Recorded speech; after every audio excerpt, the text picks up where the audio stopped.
हामिद मीर साहब से बात करते हैं, उनसे जरा पूछ लेते हैं। मीर साहब, अब इससे पहले तो हेयर से ही था, उसने कह दिया, इसने सुन लिया, यहाँ से सुनी बात वहाँ इंटरव्यू में दोहरा दी है, जलसे में कर दी, लेकिन अब बाज़ाब्ता नैब को ये कह दिया गया है, नैब लाहौर को, कि इनकी तहकीकात इनके खिलाफ असासे जो है, जो आमदन से ज़ायद असासे हैं, उस सिलसिले में कार्रवाई को आगे बढ़ाए।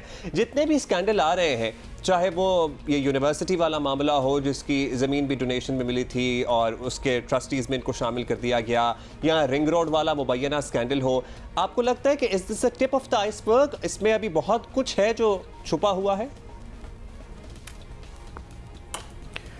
शुक्रिया अब्दुल्ला साहब और हुमा साहिबा।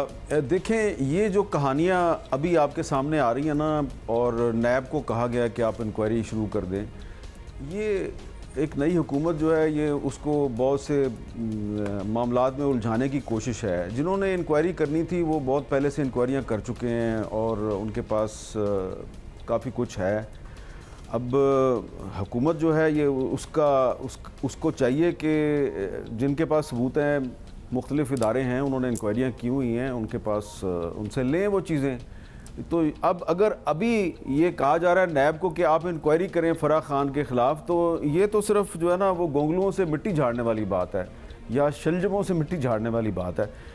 इतनी ज़्यादा इंफॉर्मेशन जो है वो आ रही थी जब इमरान खान साहब हुकूमत में थे, और अब उनकी हुकूमत जब चली गई है तो इतनी ज़्यादा इंफॉर्मेशन उसके बाद भी आ रही है। और ये जो ख़ास तौर पे जो एक स्पिरिचुअल यूनिवर्सिटी थी, एक रूहानी यूनिवर्सिटी थी, जो इसका मामला है, तो इसके तो बोर्ड पे थी साबका खतून अव्वल साहिबा और फ़राह बीबी, ये सारे उसके बोर्ड पे थे। तो वो वाला एक्सक्यूज़ भी ख़त्म हो गया कि जी ये तो पब्लिक ऑफिस होल्डर नहीं है। तो इसलिए मैं ये समझता हूँ कि फ़राह खान साहिबा जो हैं वो अगर हुकूमत ख़त्म होने से काफ़ी दिन पहले ही पाकिस्तान से चली गई हैं, तो उसका मतलब है उनको पता था कि मेरे ख़िलाफ़ कोई इंक्वायरी हो रही है। तो ये जो इंक्वायरियाँ थी ना, ये अभी शुरू नहीं करनी है ये नैब ने, ये काफ़ी अर्सा पहले से शुरू हो चुकी थी। और काफ़ी सारी चीज़ें जो हैं, ये सिर्फ ये 2-3 करैक्टर नहीं हैं, ये इनकी फैमिलीज़ के जुड़े हुए और भी बहुत से लोग हैं, और उनके ख़िलाफ़ भी काफ़ी सारे सबूत हैं। लेकिन अब मसला ये है कि ये जो नई हुकूमत आई है, ये अभी बड़ी मुश्किल से अभी सिर्फ इस्लामाबाद में कायम हुई है, और अभी तक पंजाब में नए चीफ मिनिस्टर का हलफ ही नहीं हो सका। और जो ज़्यादातर एविडेंस है वो पंजाब में बिखरी हुई है। तो पंजाब में भी जो एंटी करप्शन डिपार्टमेंट है और जो दीगर अदारे हैं वो उन्होंने ये इंक्वायरी करनी है। तो जब तक ऊपर एक रेगुलर चीफ मिनिस्टर नहीं होगा जिसने बाकायदा हलफ लिया हुआ है, तो ये मामला कैसे होगा? तो नैब जो है, मैं टू बी वेरी फ्रैंक, कोई बुरा ना मनाए मेरी बात का, नैब से मुझे कोई इतनी ज़्यादा उम्मीद नहीं है। इसलिए कि अगर नैब जो है वो फ़राह खान या किसी उनसे मुतलका किसी और शख्सियत के बारे में अब अगर इंक्वायरी करता है और अब जाके वो कुछ निकाल के लाता है, तो ये सवाल पैदा होगा कि पहले वो क्या कर रहे थे, क्या पहले वो सोए हुए थे? तो इसलिए नैब से तो मुझे कोई उम्मीद नहीं है। हाँ, अलबत्ता मेरी इतला के मुताबिक FIA जो है वो ऑलरेडी इस पर कुछ दिन पहले इंक्वायरी शुरू कर चुकी है, और FIA न सिर्फ फ़राह खान के ख़िलाफ़ इंक्वायरी शुरू कर चुकी है, बल्कि वो जो तोशाखाना केस है उसकी भी बहुत सी कहानियाँ सामने आई हैं, उसकी भी इंक्वायरी कर रहे हैं। लेकिन मैं दोबारा आपको यही कहूँगा कि ये इंक्वायरियाँ जो हैं ये अब शुरू हो रही हैं, लेकिन ये जो कहानियां हैं, इन कहानियों की बुनियाद पे इंक्वायरियां 1.5-2 साल पहले शुरू हुई थी, कंक्लूड भी हो चुकी हैं, कई कहीं से तो यहाँ पे इनको लीगल प्रोसेस शुरू करना पड़ेगा। इवन बेटर अगर उन्हीं की हुकूमत में ही ये इंक्वायरियां शुरू हो गई थी, क्योंकि अभी अगर हम फवाद चौधरी साहब के बयान की बात कर रहे थे, वो टोटल डिनायल में है। वो कहते हैं फ़राह खान कौन? तो ये इनको खौफ नहीं है या डर नहीं है कि ये इम्प्लिकेट हो सकते हैं इस चीज़ में, या फिर इनको अश्योरिटी है कि हमारी कोई इम्प्लिकेशन होगी ही नहीं?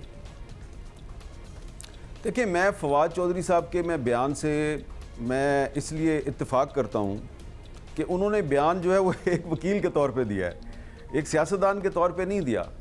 तो वो तो पाकिस्तान के वो तमाम इदारे या वो हुकूमत की शख्सियात या मुस्लिम लीग नून के वो लीडरान कराम जो उन पर इल्ज़ामात लगा रहे हैं, वो उनको कह रहे हैं कौन फ़राह खान, कोई सबूत है तुम्हारे पास? ये है उनका कहने का मतलब। और दूसरी बात यह है कि जो बहुत इंपॉर्टेंट बात है जो फवाद चौधरी ने कही है, वो ये है कि आप हुकूमत में है ना, अब तो केस करें ना, केस क्यों नहीं करते? तो अभी भी आपने नैब से कहा है, अगर अगर आपने अभी भी नैब से कहा है कि आप इंक्वायरी करें तो इसका मतलब है आपके पास कोई अभी सबूत नहीं है, आप नैब से कह रहे हैं कि सबूत लेके आओ। तो अगर मेरे पास ये सब बहुत सारी चीज़ें पड़ी हैं मेरे सामने, इस वक्त मेरे सामने बहुत सी चीज़ें पड़ी हैं, और ये उस वक्त की चीज़ें हैं जब इमरान खान साहब वज़ीर आज़म थे, तब से ये चीज़ें जो हैं ये इनकी बहुत से जर्नलिस्टों ने इंक्वायरियाँ शुरू की, अखबारों में नहीं छपी, कुछ वेबसाइट्स पे छप गई, कुछ इदारों ने इंक्वायरियाँ की, कुछ वीडियोस बना ली गई, काफ़ी सारी एविडेंस है। तो अगर वाकई मुस्लिम लीग नून या पीपल्स पार्टी के लोग ये समझते हैं कि फराह खान साहबा जो हैं उन्होंने बहुत लूटमार की है पाकिस्तान में, तो कोर्ट में जाए ना, कोर्ट में क्यों नहीं जा रहे, उनके खिलाफ कहीं मुकदमा दर्ज करवाएं। नैब से क्यों कह रहे हैं जनाब के नैब इंक्वायरी करें? नैब की इंक्वायरी तो 6 महीने चलेगी। अगर आपके पास सबूत हैं तो भाई आप जाके कहीं पे मुकदमा दर्ज करवाए ना, मुकदमा आप दर्ज नहीं करवा रहे और आप कह रहे हैं तो हम छटांगे नहीं। बहुत सारे इकट्ठे किए जा चुके हैं, तो फिर कोर्ट पे जाएं, मुकदमा करें और ये नैब के चक्कर में ना पड़ें, क्योंकि नैब तो पहले ही आपको पता ही है उस पर तो सियासी इंतकाम का निशाना बनाए जाने का इल्ज़ाम लगता ही है कि वो पहले भी माजी में बनाती रही है और अब भी जो मौजूदा अपोजिशन है यही बयानियाँ दोहरा सकती है।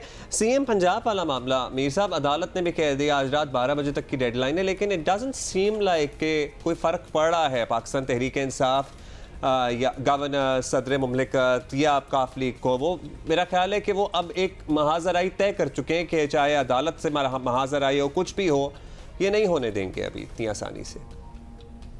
देखिए ना, पहले उन्होंने एक बयानिया बनाया कि जी हमारे खिलाफ अमेरिका ने साजिश की है, फिर साथ ही साथ वो पाकिस्तान के मुख्तलिफ रियासती इदारों पर तनकीद करते रहे। उन्होंने पाकिस्तान की जो सुपीरियर जुडिशरी है उस पर बहुत खुल के तनकीद की और जो सिक्योरिटी के इदारे हैं उस पर तनकीद की। किसी ने उनको नहीं पूछा, सीधी सी बात है। अगर ऐसी तनकीद जो है वो कोई और करता तो क्या होता। आप देखिए जब मुस्लिम लीग नून की हुकूमत थी तो दानियाल अजीज़ ने और तलाल चौधरी ने जो सिटिंग मिनिस्टर्स थे उन्होंने तनकीद की थी, कंटेम्प्ट ऑफ कोर्ट पे वो डिस्क्वालीफाई हो गए थे। तो इनके खिलाफ तो ऐसी कोई कार्रवाई नहीं हुई और अब उन्होंने इलेक्शन कमीशन ऑफ पाकिस्तान के ख़िलाफ़ ऐलान जंग कर दिया है, तो वो भी एक आइनी इदारा है। तो अब उस पर इलेक्शन कमीशन ने भी सिर्फ नोटिस लिया है और पैमरा से कहा है कि जी इमरान खान ने जो पेशावर में हमारे खिलाफ तकरीर किया है उसकी हमें जो है ना वो नकल, एक तस्दीक शुदा नकल जो है वो कॉपी फराहम की जाए। तो ऐसा लगता है कि पाकिस्तान तहरीक इंसाफ की जो लीडरशिप है, इमरान खान से लेके फवाद चौधरी साहब तक और शाह महमूद कुरैशी साहब से लेके हमाद अदर साहब, इन सब को कहीं ना कहीं से ये किसी ने कह दिया इनको कि भाई आप जो मर्ज़ी करें, आपके ख़िलाफ़ कोई कार्रवाई नहीं होगी। और इनको यकीन है, ये मैं आपको बताऊं, इनको यकीन है कि हमने कुछ महीनों में नहीं, कुछ हफ्तों में हमने दोबारा हुकूमत में आ जाना है। उसकी मैं आपको एक एविडेंस ये बताऊँगा, बड़ी दिलचस्प ये है कि ये जो नई हुकूमत है ना, इसके जो वज़रा साहिबान हैं, इनकी मिनिस्ट्रियों में जो इनके इस्तेमाल के लिए, सरकारी इस्तेमाल के लिए जो गाड़ियाँ हैं, जो हर मिनिस्टर को गाड़ी एलोकेट होती है और उसके साथ ड्राइवर भी होता है।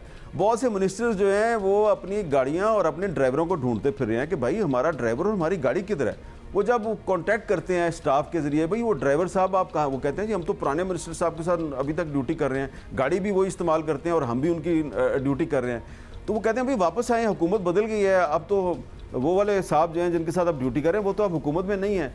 तो कहते हैं सर ये तो कहने की बात है ना, वो साहब तो कहते हैं कि हमने थोड़े हफ्तों के बाद दोबारा वहीं पे आ जाना, तो तुम हमारे साथ ही काम करो।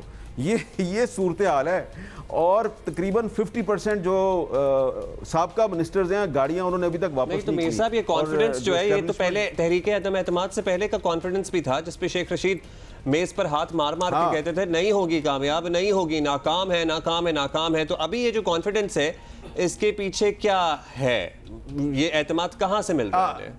अब इसमें आज मैं कल मैं देख रहा था एक टीवी चैनल पे, हमारे एक दोस्त हैं, बहुत प्यारे दोस्त हैं, तहरीक इंसाफ के साबका फेडरल मिनिस्टर हैं। तो उन्होंने तकरीबन 1-1.5 महीना पहले वो जो होती है ना एक दोस्ताना किस्म की शर्त लगा ली मेरे साथ। तो उन्होंने कहा देखना हम जो तहरीक में एतमाद जो है इसको हम डिफीट कर देंगे।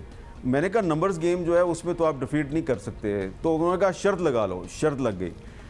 तो उसमें 4-5 और भी सहाफ़ी थे, तो वो इतने पक्के थे कि उन्होंने शर्त लगा ली मेरे साथ और उसके बाद वो शर्त हार गए।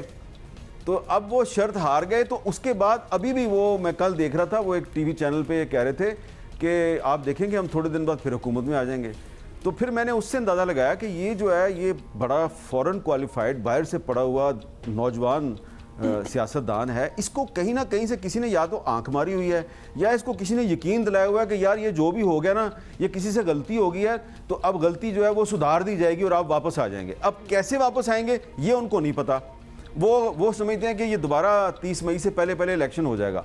अब 30 मई जो है उसमें मेरा ख्याल है 4-5 हफ्ते रह गए हैं और उनका ये ख्याल है कि हमने वापस आ जाना है, और वो अपनी गाड़ियां भी वापस नहीं कर रहे और ड्राइवर भी वापस नहीं कर रहे, और जो नए मिनिस्टर हैं वो गाड़ियां और ड्राइवर ढूंढते फिर रहे हैं। तो ये एक बड़ी अजीबोगरीब सूरत हाल है। ये सिर्फ पंजाब में जो है ना, वो जो गवर्नर साहब हैं वो चीफ मिनिस्टर का हलफ नहीं होने दे रहे। ये सिर्फ गवर्नर साहब जो है ना वो कोई ज़रूरत से ज़्यादा एतमाद का शिकार नहीं है। वो जो हुकूमत से निकल गए, वज़ीर आज़म साहब जो निकल गए, मिनिस्टर साहिबान जो निकल गए, वो अपनी गाड़ियों और ड्राइवर वापस नहीं कर रहे। अच्छा, ये गाड़ी और ड्राइवर वाली बात से एक और बात याद आई मीर साहब के अभी भी जिस पोजीशन पे कोई बैठा होता है, बेशक वो एक ड्राइवर हो या कोई मिनिस्टर हो, वो उसकी सैंक्टिटी को नहीं समझता, उसकी अपनी एफिलिएशन या अपना बायस ज़्यादा जल्दी ऊपर नजर आता है। ये सवाल ये है कि ऐसा क्यों है। अब फॉर एग्जांपल मरियम औरंगजेब को अगर देखें, अब वो हमारी इंफॉर्मेशन मिनिस्टर है पाकिस्तान की, लेकिन बात वही है पुराने वालों की तरह। अभी भी जब उनकी कोई प्रेस कॉन्फ्रेंस वगैरह होती है तो ज़्यादा टाइम जो होता है वो प्रीवियस हुकूमत को क्रिटिसिज्म में निकलता है। तो वो लगता नहीं है कि वो पोजीशन जिस पे वो आई है, जो कि एक मुल्क की पोजीशन है, नॉट अ पार्टी पोजीशन, तो ये सारे पार्टी पोजीशन को ज़्यादा होल्ड ऑन करते हैं। और फिर ट्रिकल डाउन देखें तो वो ड्राइवर भी नहीं छोड़ रहा अपने पुराने मिनिस्टर को। ये हमारे यहाँ ये प्रॉब्लम क्यों है? ये हुमा आपने बहुत ही अच्छा सवाल किया और बहुत आपने एलेबोरेट करके सवाल किया है। तज्जिया मजबूर हो गया हूँ कि मरियम औरंगजेब साहबा जो हैं, मरियम औरंगजेब साहबा के साथ पिछले दिनों मेरी एक इस पे काफ़ी एक प्राइवेट कन्वर्सेशन है, लेकिन क्योंकि वो पब्लिक फिगर हैं तो मैं शेयर कर लेता हूँ आपके साथ। जब 2-3 मैंने उनकी प्रेस कॉन्फ्रेंसें सुनी और फिर उन्होंने मेरे साथ बात की कि ये इशू है, ये इशू है, आप इसको उठाएं, आप इसको उठाएं। मैंने उनसे कहा कि ये जो है ना, ये तो हमारी प्रायोरिटी है ना, ये तो हमारा एडिटोरियल डिसीजन होगा कि हमने कौन सा इशू उठाना है। आप ठीक है, आप सजेस्ट कर सकती हैं, आपकी मेहरबानी, लेकिन आपकी मर्ज़ी से तो नहीं ना करेंगे। पहले हम आपको स्पेस देते थे, आप अपोजिशन में थी, अब आप गवर्नमेंट में हैं तो ज़रूरी नहीं हम आपकी बात सुने। उन्होंने कहा नहीं देखें ना, उन्होंने बड़े अच्छे से बड़े प्यार से बात की कि नहीं ये बड़ा इंपॉर्टेंट इशू है। मैंने कहा देखें ये सारे इशूज़ हैं, पिछली हुकूमत इमरान खान की हुकूमत ने ये कर दिया, उसने ये कर दिया, उसने ये कर दिया, तो आप भी उसी को पीटते रहें। मैंने कहा देखें, अगर आपने पिछली हुकूमतों को पीटना है तो फिर आप याद रखें नवंबर 2017 आप थी पाकिस्तान की वफाकी वज़ीर इत्तलात और एक एग्जेक्टिव ऑर्डर से आपने पैमरा के जरिए तमाम टीवी चैनल्स पर पाबंदी लगा दी थी। वायलेशन सिर्फ एक टीवी चैनल कर रहा था, लेकिन आपने सब टीवी चैनल्स पर पाबंदी लगा दी थी।